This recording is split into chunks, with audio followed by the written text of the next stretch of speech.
We're doing it live. We're not live.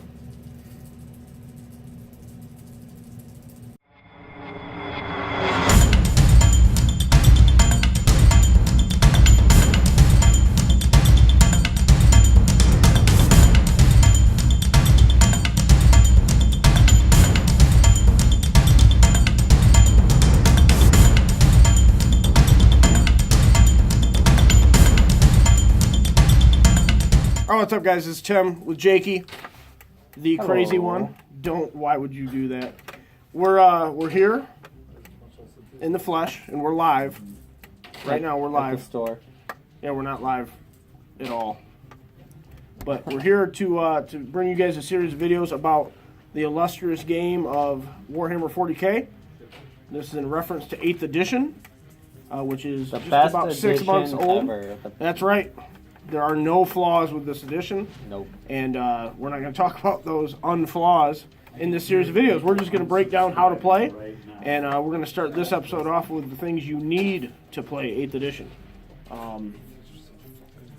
First and foremost, number one. Well, No, I agree. Number is it one. this or the army? No, you should get the rule book first. Okay, this is what we recommend. You should get the rule book first. Okay, this comes in starter sets, or you can buy it on its own. It's just, honestly, there's no better way, if you're just starting the game, there's no better way to get into it than just to get the rules and to understand what's going on in here. So this is the core rule book. Okay, it typically retails for $60. I'll go ahead and set that over there, It's Jake. much more extensive too, right? Like it doesn't That's- has more than the rules. Also has a, Well, it's the game entire modes, background. game modes. Yeah, there's the fluff. There are different mission types. There's everything you need, mechanic-wise, to play the game. Yeah, like how to Deployment zones. It has everything you'll need. Okay, now, for those of you that are starting on a budget or you don't know if this game is for you, stores like Acropolis have these battle primers. Sorry, that's a ruler. They have these battle primers which are free. So what these contain are the core rules to the game. So let me see if it says. Let's see if I can show that to you. So, core rules up here. These are totally free. Okay, this is a new innovation, I would say, from GW. So it's called a battle primer, but it has the core rules. They're totally free. So you can circumvent the rulebook a little bit at first by coming in and picking up one of those. And also the rules are free online on how to play 8th edition, just from a very basic standpoint. The name implies just the core of the game. So obviously the game expands and changes out from there. We'll get into that. We will get into that in a second, and also in future videos. So stay tuned for that. Okay, Jake, what else do you need? After you've decided that you want to play the game, you're gonna need an army. You're gonna need some models, some plastic. Very true. Very true. Now, what's great now about the model kits? So I've got here's a kit that I picked, one of the biggest, coolest looking kits we have on the shelf. So what's cool about these is what they're doing now is not only do you get this beautiful model to build and paint and to look probably cooler than these models here. Oh, come on. The models are now coming with the rules to the game right inside. Oh yeah, that's true. So that kind of it puts you off a little bit more from buying a codex, which we'll talk about here in a minute, because they come included in the kits. Okay, same thing with these start collecting boxes, which include multiple different kits. So those are a really good way to get started. Obviously, like the centerpiece models are a little more expensive, but the start collecting boxes are a great way to get going. Or the start collecting boxes are the best value, or the Dark Imperium type box. Like the 8th edition starter set. 8th edition starter set, which we also carry, but the rules are starting to be contained in the boxes. So you need the models, obviously, to play. What also is going to be beneficial, we'll talk about this book in a minute. Most armies are still contained in the index form. Okay, as you can see, I think this is Jake's copy. This is the Chaos Index. This had everything you needed to play Chaos in 8th edition 40K. That includes Chaos Demon and Chaos Space Marines, Thousand Suns, and stuff of that nature. Death Guard as well, right when they first released. Yep. So the index includes multiple armies. There are 5 indexes that cover every army in 40K. Okay, so that's a pretty inexpensive investment to get started. And then as things go by, so as 8th edition matures and gets older, you have codexes that come out. So obviously the Space Marines are the poster boys of not just 8th edition, but Warhammer 40k in general. So they were the first. We've got the Death Guard, which came out shortly after. The AdMech. And many more so far. We have Eldar, Tyranids, Guard. Those guys are all out also. But as your codex comes out, the codex will supersede. Go ahead and grab that index. The codex books supersede the index. So everybody got an index on day one of the launch of 8th edition, and then rules are updated in the codex form. So Chaos here has Death Guard rules, but the Death Guard codex, has superseded the index rules. Yeah. Right, and the points change and are updated and all that. Yeah, the Death Guard codex is really good for Death Guard. Tell them about Guard. Guard are great. Guard are good. There's no doubt about it. I've never lost with them. You just kind of show up and your opponent, quits. So that's all there is. All right, edit. They just quit. Okay, another book that you are going to need as you continue on down this path for 8th edition. Let's lump this together.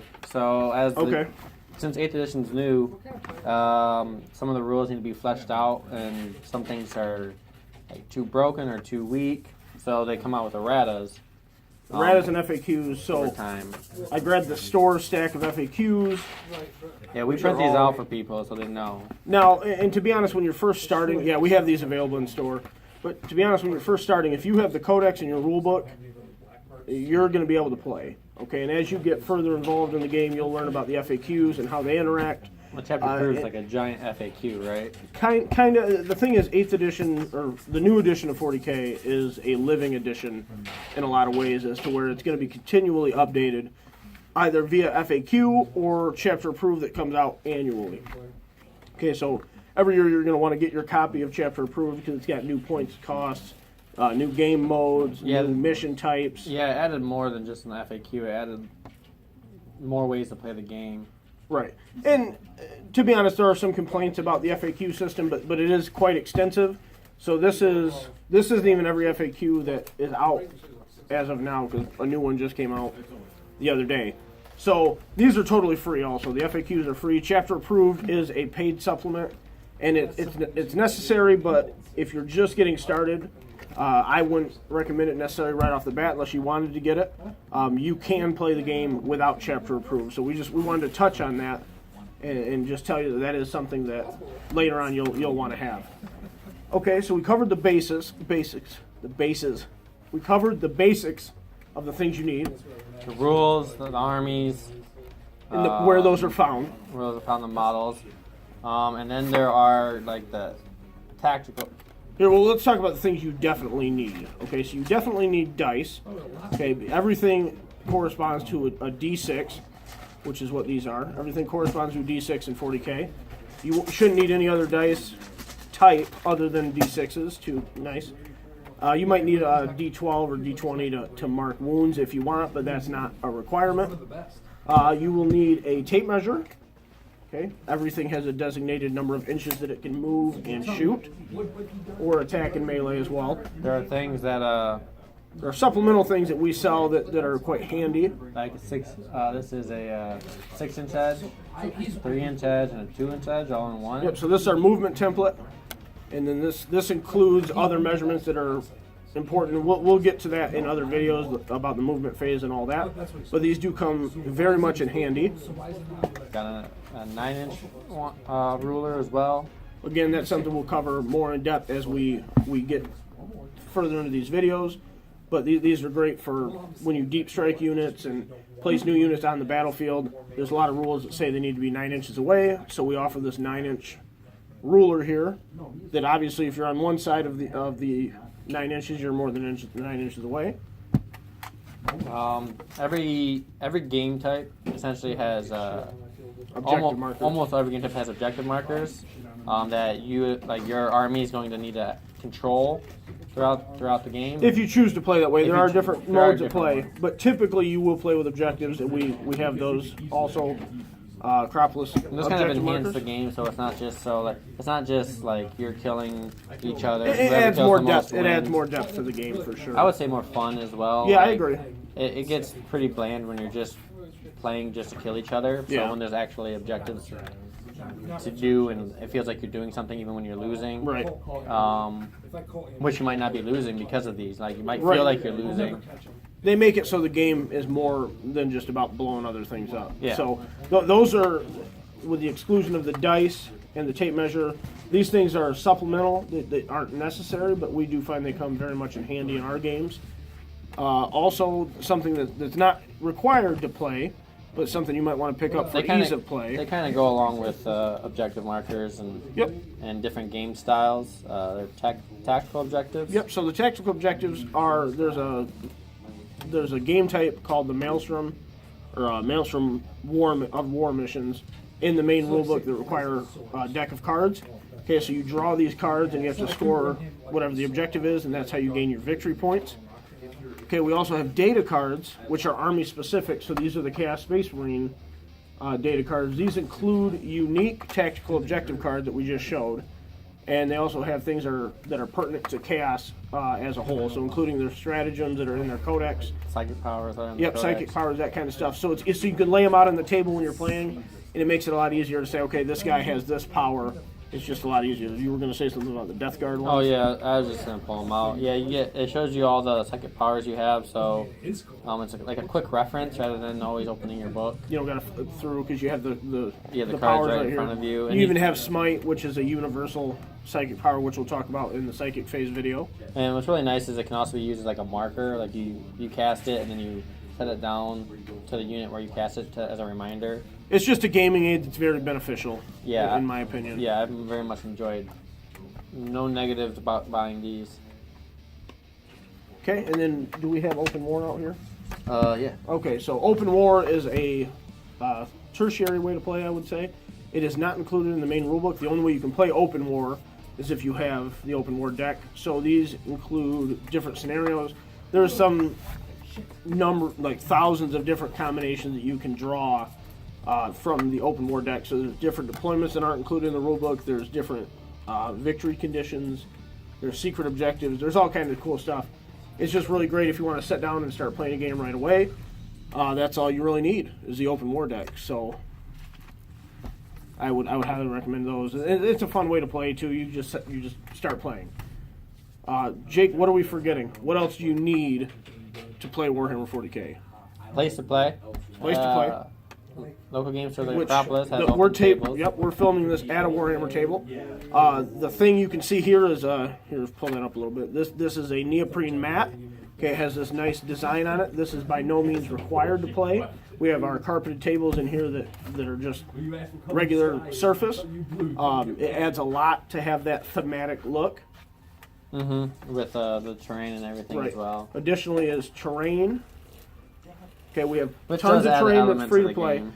Yeah, and we'll discuss how terrain interacts with the game, but it's just the aesthetics of it. So I don't know if you can see this, but if you got your demon prints here in the terrain, it's just a lot different than seeing the models just on the table with nothing going on. So, and models can actually hide and cover. You know, they can be obscured where you can't shoot them, and different things like that. So there are a lot of ways that terrain interacts. You need an opponent. Yeah, you need a friend. It's not a solo You game. need a friend. Preferably a friend.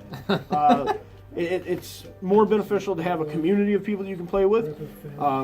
We offer that. Obviously, we have a great deal of 40K players in our community that have all different types of armies and opinions and play styles and all different kinds of stuff. So you can see a couple different armies here.